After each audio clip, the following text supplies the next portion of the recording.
ये तो सभी जानते हैं कि शनिदेव हनुमान जी की पूजा से प्रसन्न होते हैं। हनुमान भक्तों को शनिदेव परेशान नहीं करते हैं। यही कारण है कि शनि की दृष्टि से बचने के लिए हनुमान जी की पूजा करने की सलाह दी जाती है। पर शनिदेव और हनुमान जी आपस में मित्र कैसे बने, इसके पीछे बहुत सी कथाएं प्रचलित हैं। उन्हीं में से प्रचलित एक पौराणिक कथा के अनुसार एक बार शनिदेव को अपनी शक्ति पर अहंकार हो गया। शनिदेव को लगने लगा कि उनसे शक्तिशाली कोई भी नहीं है। उनकी दृष्टि मात्र से ही व्यक्ति के जीवन में उथल-पुथल शुरू हो जाती है। शनिदेव इसी घमंड में चूर होकर भ्रमण पर निकले।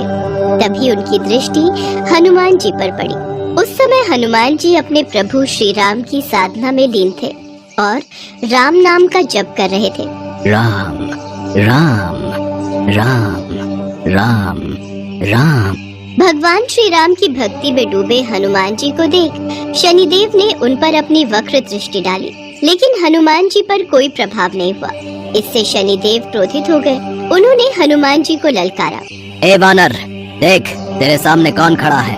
हनुमान जी ने शनिदेव पर कोई ध्यान नहीं दिया और अपनी भक्ति में लीन रहे। शनिदेव ने सभी प्रयास कर लिए, लेकिन हनुमान जी पर कोई प्रभाव नहीं पड़ा। तो शनिदेव का क्रोध 7वें आसमान पर पहुंच गया। तनाव और गुस्से में आकर शनिदेव ने एक बार फिर प्रयास किया और बोले, ए वानर, आंखें खोल। मैं शनिदेव तुम्हारी सुख शांति को नष्ट करने आया हूँ। इस संसार में ऐसा कोई नहीं जो मेरा सामना कर सके। क्या तुम मुझ जैसे शक्तिशाली को देखकर बिल्कुल भी विचलित नहीं हो रहे? तुम मेरी शक्तियों को नहीं जानते हो। शनिदेव को ये विश्वास था कि ऐसा करने से हनुमान जी भयभीत हो जाएंगे और क्षमा मांगेंगे, लेकिन ऐसा कुछ भी नहीं हुआ। बहुत प्रयास करने पर हनुमान जी बहुत ही सहज भाव से बोले, महाराज, आप कौन हैं और इस तरह से कोलाहल करके मेरी पूजा में विघ्न क्यों डाल रहे हैं? मैं तुम्हें अपना परिचय पहले ही दे चुका हूँ, पर शायद तुमने ध्यान नहीं दिया। अब तुम्हें इसका दंड अवश्य मिलेगा।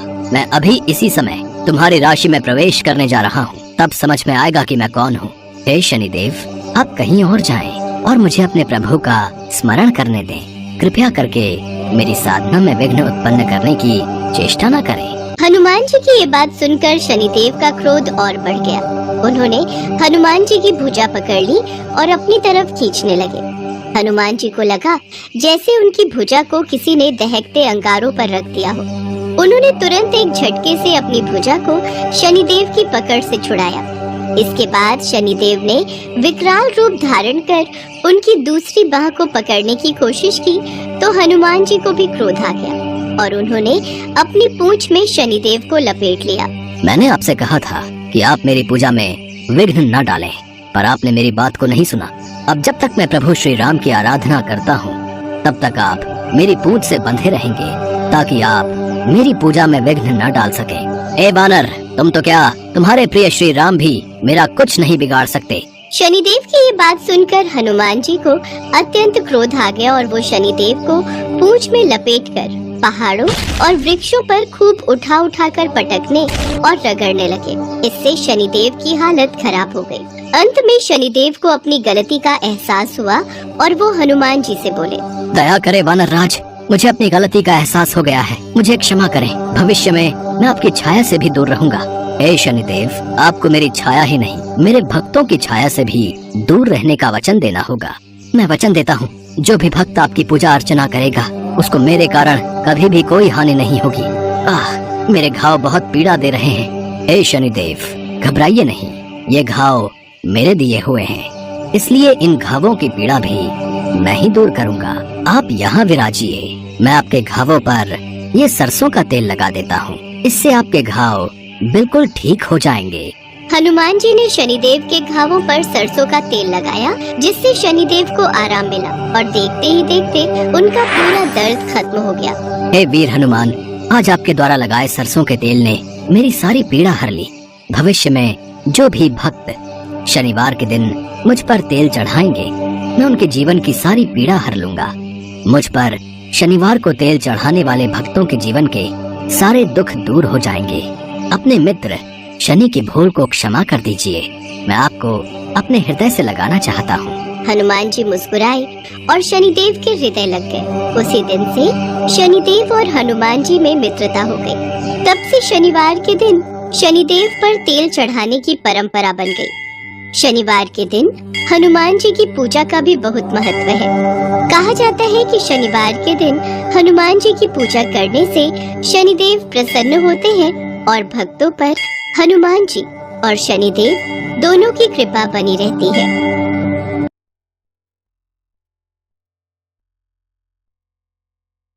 एक बार की बात है, भगवान राम और देवी सीता बैकुंठ धाम में अपने राजमहल में बैठे वार्तालाप कर रहे थे। हनुमान जी भी वहीं बैठे थे।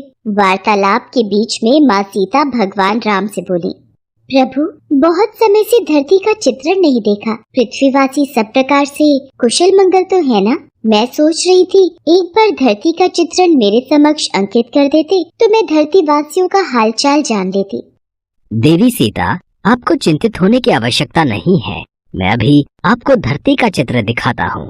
भगवान राम ने हवा में हाथ उठाया और धरती का चित्रण उनके समक्ष आ गया। धरती पर मनुष्य, जीव जंतु सब दिखाई देने लगे। उन्हीं के बीच हनुमान जी की नजर राम मंदिर में बैठे एक पंडित पर गई।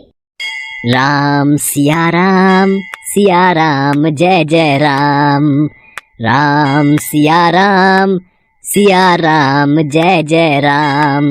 हे प्रभु, हनुमान जयंती उत्सव आने वाला है। इस बार भक्तों का चढ़ावा आ जाए तो मुखिया जी मुझे अच्छे पैसे दे देंगे, वरना भक्तों का चढ़ावा कम आता है तो मुखिया जी भी पैसे देने में बहाना करते हैं।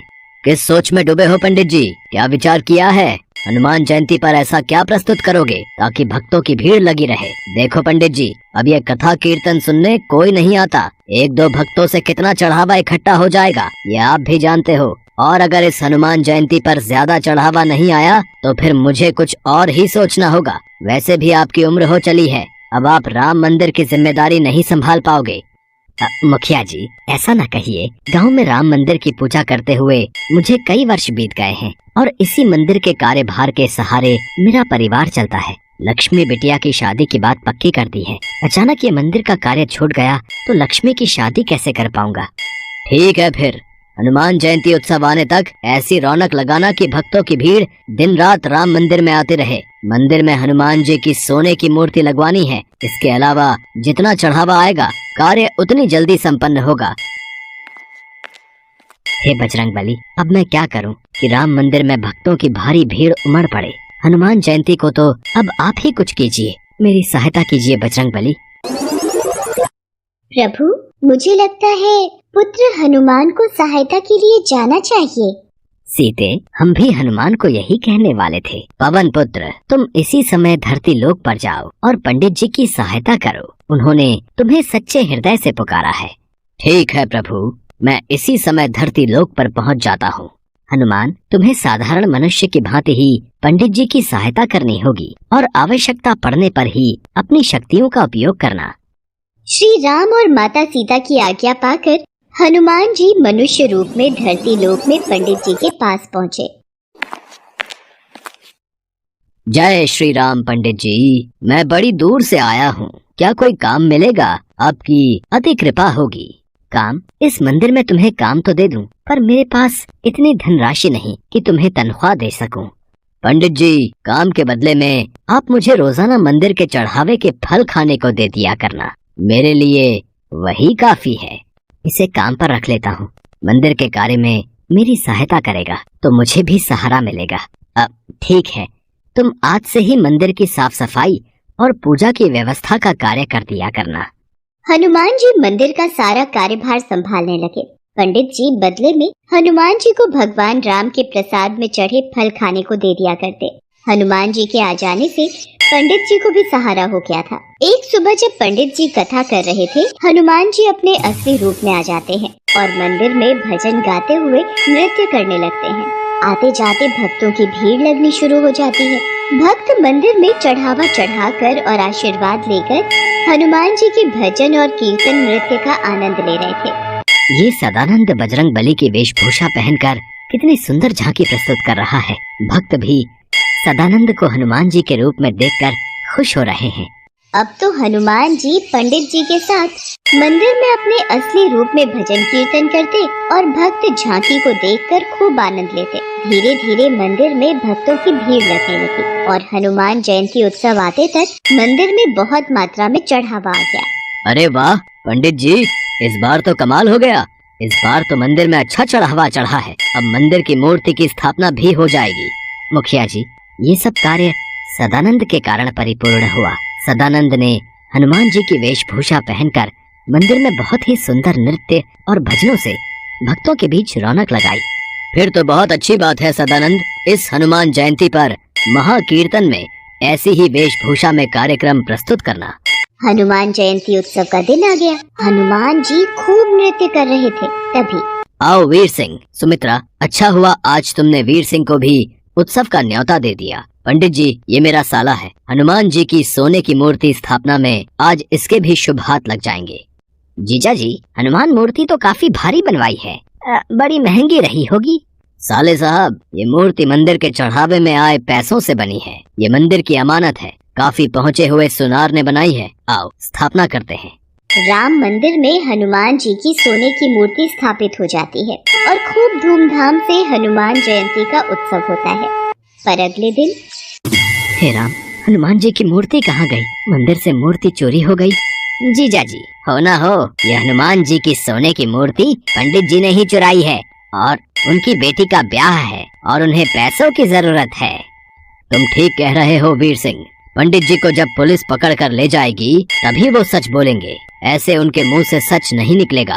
पुलिस को बुलाओ, पंडित को गिरफ्तार करेगी। इंस्पेक्टर साहब, असली चोर पंडित जी नहीं, मैंने ही मंदिर से मूर्ति चोरी की है। आप मुझे गिरफ्तार कीजिए, पंडित जी को नहीं। अरे सदानंद, तू ये क्या कह रहा है? तू ये सब क्यों कह रहा है? तू ये सब क्यों कर रहा है? इस चोर ने अपना गुनाह खुद ही कबूल कर लिया है। अरे गिरफ्तार कर लो इसे। इसे कड़ी से कड़ी सजा देना इंस्पेक्टर साहब। इसने चोरी की है, वो भी हनुमान की मूर्ति की। अच्छा हुआ चोरी का इल्जाम उस सदानंद पर आ गया। अब मैं इस मूर्ति को बेचकर ढेरों पैसा कमाऊंगा। अरे कौन है? कौन है? अरे ये कौन मुझे थप्पड़ मार रहा है? कोई सामने क्यों नहीं आता? मैं सदानंद के रूप में हनुमान हूँ जिसे तूने गिरफ्तार करवाया। पुलिस के सामने तुझे सच बोलना होगा कि असली गुनाहगार तू है। तूने मूर्ति चुराई है और तू उसे बेचने वाला है। मत मारो, मत मारो, मैं पुलिस को सब सच बता दूंगा। मेरे मन में लालच आ गया था, मुझे छोड़ दो। वीर सिंह भागता हुआ पुलिस थाने पहुंचता है। इंस्पेक्टर साहब, मुझे बचाओ। सदानंद मतलब हनुमान जी मुझे पीट रहे हैं। मैं अपना गुनाह कबूल करता हूँ, मैंने ही हनुमान जी की मूर्ति चुराई है। वो तो बात सही है, पर तेरा दिमाग खराब हो गया है के? हैं? सदानंद तो सामने देख, जेल में बैठा है। वो तेरे पास कैसे आ सकता है? नहीं इंस्पेक्टर साहब, वो मेरे पीछे ही खड़ा है। वो मुझे पीट रहा है। मुझे जल्दी से जेल में बंद कर दो। मैंने अपना गुनाह कबूल कर लिया है। इतनी देर में पंडित जी और मुखिया भी गांव के सभी लोगों के साथ पुलिस स्टेशन पहुंचते हैं। इंस्पेक्टर साहब, सदानंद ने कोई चोरी नहीं की, इसे छोड़ दीजिए। वीर सिंह अपना गुनाह कबूल कर लेता है। सदानंद यानी हनुमान जी को पुलिस छोड़ देती है। तभी वहाँ भगवान राम और माता सीता प्रकट होते हैं। हनुमान, अब तुम अपने असली रूप में आओ और अपने भक्तों को दर्शन दो। जो आज्ञा प्रभु। जय श्री राम। सदानंद, साक्षात हनुमान। हे बजरंगबली, आप मेरे साथ इतने दिन तक रहे और मैं आपको पहचान नहीं सका। आपने मेरी इतनी सहायता की। पंडित जी, जहाँ भगवान राम की कथा होती है वहाँ हनुमान जरूर होते हैं। आपने मुझे सच्चे हृदय से याद किया था तो भला मैं कैसे न आता। देखना, अब आपके जीवन के सारे दुख दूर हो जाएंगे। पंडित जी की आंखों में आंसू आ जाते हैं। पंडित जी और मुखिया जी समेत सभी गांव वाले हनुमान जी को सिर झुकाकर प्रणाम करते हैं। उस दिन के बाद मुखिया पंडित जी को कभी भी मंदिर से जाने के लिए नहीं कहता। हनुमान जी की कृपा से पंडित जी के जीवन में खुशियां आ जाती हैं और वो अपनी बेटी लक्ष्मी की शादी धूमधाम से कर देते हैं।